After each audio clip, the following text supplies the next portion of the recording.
All right, so get this. It's election 2024. Okay. We're staring down the barrel of a Harris-Trump rematch. Oh, boy. And our guy, Brian Blum. Well, let's just say he is not exactly thrilled Yeah, it's about either option. I can imagine. It's definitely a case of pick your poison for a lot of voters, huh? Tell me about it. His piece in the Jerusalem Post. It's like he's thinking out loud, trying to work through this massive dilemma. And it's a fascinating dilemma, right? And we're not just dealing with, like, policies here, but also personality, electability. Oh, absolutely. And that very real fear of what a second Trump presidency might bring. Especially on the world stage. Exactly, globally. Okay, so he lays out his concerns about both candidates. And it's not like he's blindly pro one or anti the other. Right. He seems to be going into this with, like, fairly open eyes, which is refreshing. Exactly. Let's start with Harris. What's his main sticking point? Trust.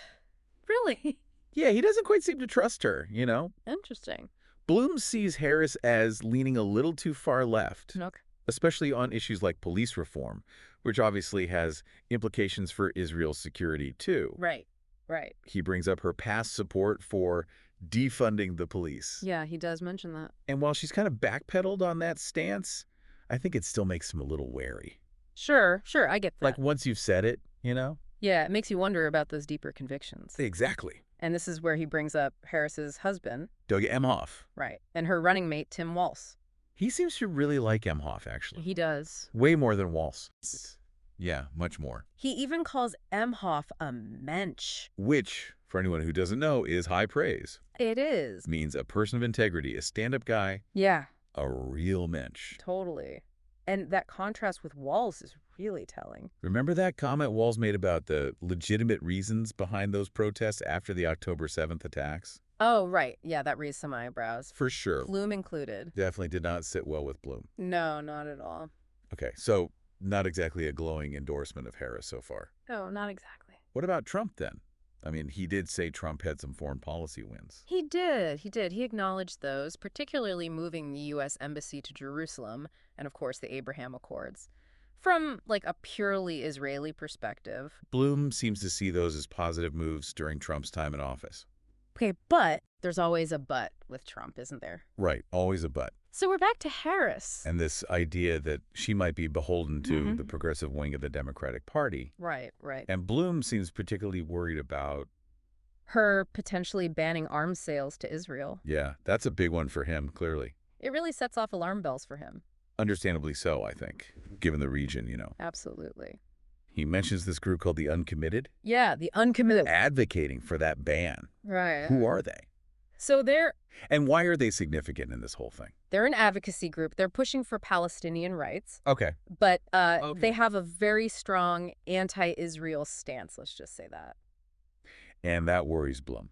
Oh, absolutely. Because he's already questioning, like, Harris's commitment, right, to Israel's security. Her reliability as an ally. Exactly. And this just throws more fuel on that fire, you know? Okay, I see what it you're plays saying. right into those existing anxieties. So it's not just about the policy itself. But about who's whispering in her ear, so to speak? Exactly. Then there's that comment that Harris made about bombs and missiles. Uh-oh. Only being for defensive purposes. Yeah. Which, I mean, it seems... it's a very nuanced point. Yeah. And open to interpretation. But how does Bloom interpret it? He hears that, and he's immediately thinking about the broader implications. Okay. Especially in a region as volatile as the Middle East. Right. He's worried that this kind of language, even if well-intentioned, could be easily manipulated. Turned against Israel. Exactly. Used as justification to, I don't know. Pressure them, limit their options. Put them at a disadvantage. 100%, yeah. So he's worried about a slippery slope. Like, even if Harris doesn't agree with the most extreme views in her party, he's concerned that she might be swayed by them. Influenced, yeah. Especially on issues as sensitive as arms sales. It's a valid concern, right? Like, how much can you separate the person from the party, you know? Yeah. Especially when it comes to these really, really critical decisions. Yeah, it's a tough question. It is. And it's interesting. Because he actually brings in another voice here. He does. To kind of back up his point. He brings in some backup. He quotes the Jerusalem Post's own editor-in-chief. Zvika Klein. Zvika Klein, right? Yeah. Yeah. Who'd expressed similar concerns about Harris. Exactly. In one of his own columns. So it's like he's saying, this isn't just me overreacting. Not just you, Brian. This is a real fear. A shared anxiety. Within the pro-Israel community. 100%, yeah. So he's building a case here. He's not just venting his anxiety. He wants to be taken seriously. He wants us to understand that this fear... that Harris might be influenced by the more progressive wing of the Democratic Party. Yeah. Is a legitimate concern. It's a legitimate concern. With potentially serious consequences. Big consequences, yeah. And it's interesting. Because it really takes us beyond this typical left versus right. The simple binary, yeah. Arguments that we hear so much about, you know? Absolutely. It's so much more nuanced than that. It's about the complexities within those broader alignments. Within those broader political alignments. And the very real concerns of voters who feel stuck in the middle. Absolutely. Yeah. Caught between a rock and a hard place. And I think for Bloom, and probably for a lot of voters, this election is really forcing them to confront some uncomfortable truths. About the political process itself. Right. You know, that it's not always about enthusiastically supporting a candidate. Finding your dream candidate. Yeah. That you love, right? Right. It's not about falling in love. Sometimes it's just about damage control. Choosing the path that you think will be the least destructive. The least bad option. Right. Pick your poison. And that really is the heart of Bloom's dilemma here. He sees potential pitfalls with both candidates. Yeah, yeah. So he's forced to weigh those risks against each other. Right, it's a balancing act. And this is where his analysis of the debate, the Harris-Trump debate, becomes really, really crucial. Yeah. Because it gives us a glimpse into how he might actually vote. Right. How he's going to weigh those risks, those perceived dangers against each other. So we've got Bloom. He's wrestling with these very real anxieties about Harris and Trump. And then we get to his take on the debate. Okay. What really stood out to you about that? Well, he kind of zeroes in on this fascinating contrast. Between their demeanor, even more than their actual policies, you know. Interesting, okay. He describes Harris as confident and clear, while Trump is, once again, painted as this unhinged loose cannon. Laughs. He can't help himself, can he? He even brings back Taylor Swift. Right. This time mentioning her post-debate endorsement of Harris. Yeah. Yeah, like it's the deciding factor. It's like he's using pop culture to... I don't know, sort of sum up... Plex feeling? To, like, cut through the noise, you know? Yes. Like, you don't need to be a policy wonk to see the difference here. Exactly. On one hand, you've got composure, right? Huh? Even if you might not love everything she's saying. Yeah. And then on the other hand, you've got this... visceral unpredictability. And that's got to be terrifying for someone like Bloom, who's so worried about the stability of U.S.-Israel relations. 100%, yeah.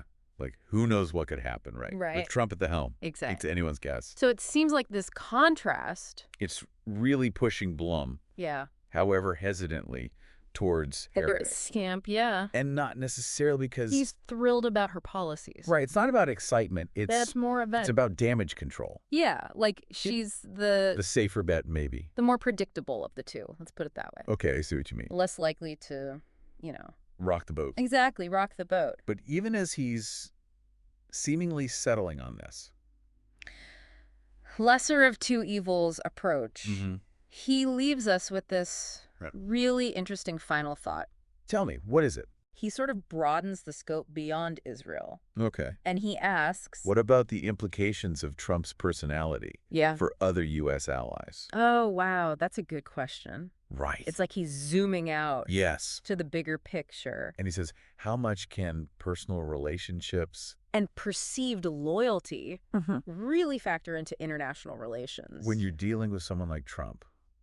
Ooh, that's a tough one. It's a big question, right? It is a big question, and I think it's easy to get caught up in our own little bubbles. Absolutely. But he's reminding us that this election... it's not just about Americans. It has global consequences. 100%, yeah. The whole world is watching, as they say. And those consequences, they're just so much more unpredictable. So much more unpredictable. Yeah, and frankly... potentially dangerous. Right. With someone like Trump in charge. Yeah. It's a sobering thought. It is, it is. And I think Brian Blum... he's given us a lot to think about today. He really has, yeah. He's really articulated that dilemma so well. It's been a fascinating deep dive. Into the mind of a voter wrestling with this impossible choice. For sure. Well, this is your host, reminding you to stay curious, stay informed, and keep asking those tough questions. Here.